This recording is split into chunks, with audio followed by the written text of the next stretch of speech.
तो मैं पहला जो ले रहा हूँ वो है भंवरलाल जी डी पंवार का। कहते हैं, नमस्कार जी, हमारे देश का वह वर्ग जो काबिलियत तो बहुत रखता है, पर हर बार छोटी जाति से होने पर उसे बहुत बेइज्जती सहन करनी पड़ती है।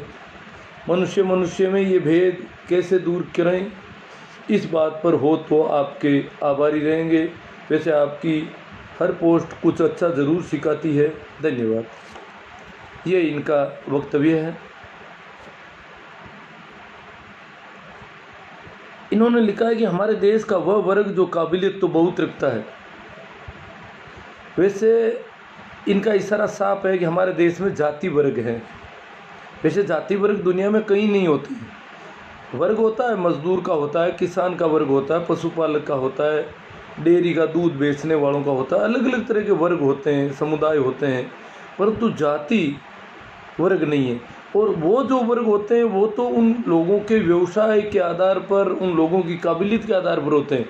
और जाति वर्ग तो वैसे ही जन्म किस घर में हुआ है उसके आधार पर बना दिए गए हैं। इसलिए किसी जाति विशेष में जन्म लेने से उसको काबिल मानना ये ठीक नहीं है, चाहे वो ब्राह्मण मान रहा है, चाहे वो दूसरे वर्ग वाला मानता है। इन्होंने लिखा है कि काबिलियत तो बहुत रखता है। नहीं, ऐसा नहीं कहा जा सकता कि कोई जाति वर्ग विशेष जो है काबिलियत रखता है। काबिलियत प्रत्येक व्यक्ति की अपनी योग्यता होती है। और हाँ, जाति वर्ग के अनुसार किसी को काबिल कहना या नाकाबिल कहना ये एक मूर्खता है, बेवकूफ़ी है जो इस देश में चलती है।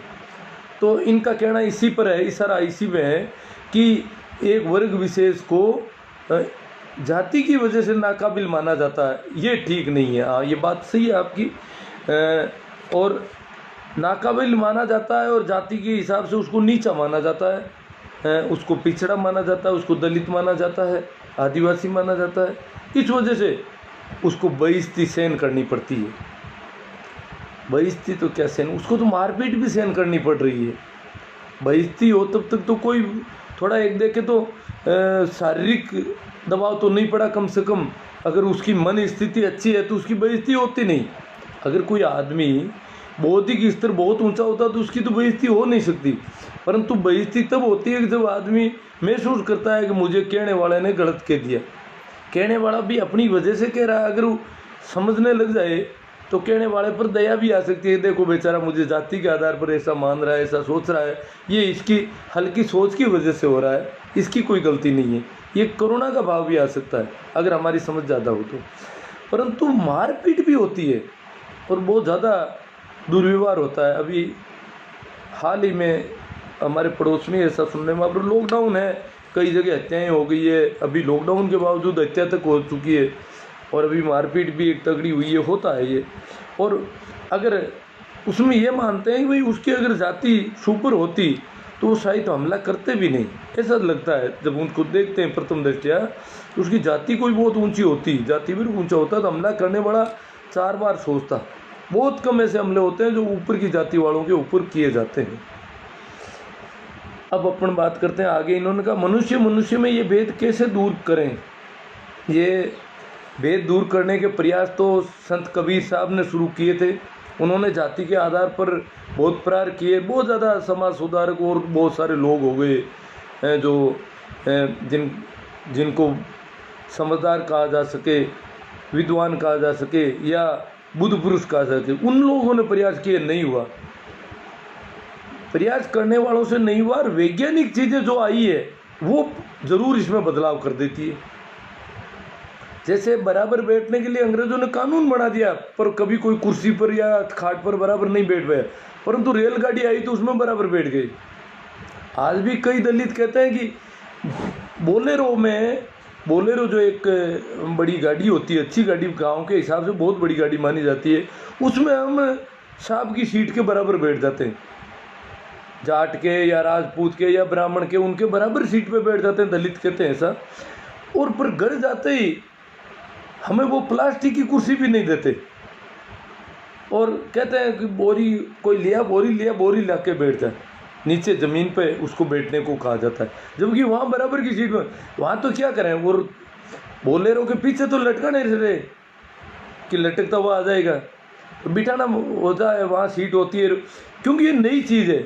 प्लास्टिक की कुर्सी पर और भी बैठ सकते, परंतु पुरानी खाट है टूटी फूटी, उसमें बैठने में तो बहुत ज़्यादा गड़बड़ होती। क्यों, जो भी पुरानी चीज़ें हैं उनके साथ वो पुराने संस्कार जुड़े हुए हैं।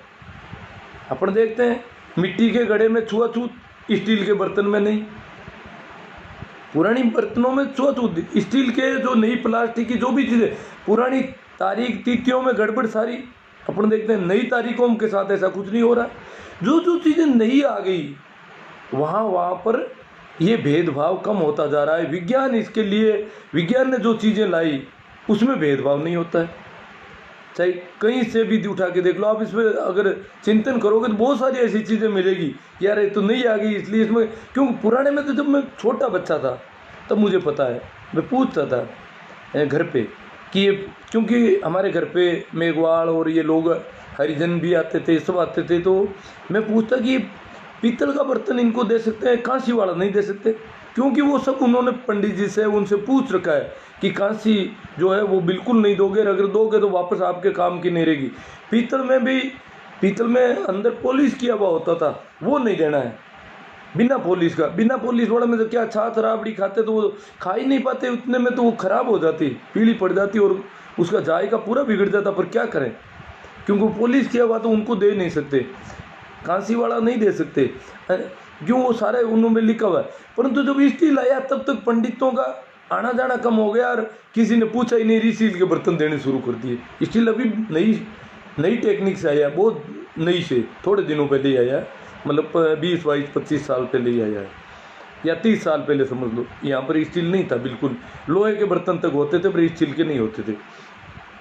तो पहले हम पूछते थे, सूती कपड़े में छुआछूत ज़्यादा थी और ऊनी कपड़े में बोलते थे ऊनी कपड़ा तो भले ही उसको दे दो और वापस अपन काम ले सकते, सूती कपड़ा दोगे तो नहीं बैठे। ये सारी ऐसी चीज़ें पता नहीं कौन से विधान थे, कैसे उन लोगों को ऐसा समझाया गया था। घर परिवार में, पूरे समाज में ये चीज़ें व्याप्त थी, सभी इस बात को समझते।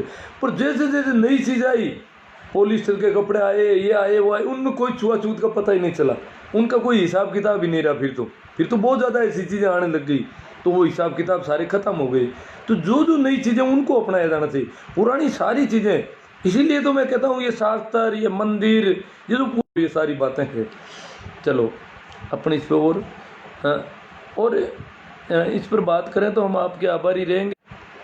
वैसे आपकी हर पोस्ट कुछ अच्छा ज़रूर सिखाती है, धन्यवाद। हाँ, एक और है, ये भेदभाव कम होगा जब इधर उधर विवाह होने लगेंगे। ये सारे हिंदू मुस्लिम सारी बीमारियां ख़त्म हो जाएगी जब शादी विवाह इधर उधर होने लगेंगे ना। तो किसी का ननियाल मुसलमानों में होगा, किसी की मौसी मुसलमान होगी, किसी के कुछ होगा, इधर उधर होते ही सारा ही मामला ख़त्म हो जाएगा। अन्यथा तो ये काफ़ी लंबे समय तक पेचीदगी रहेगी और एक दूसरे का द्वेष भाव और अविश्वास और ये एक दूसरे को दुश्मन समझने की परंपरा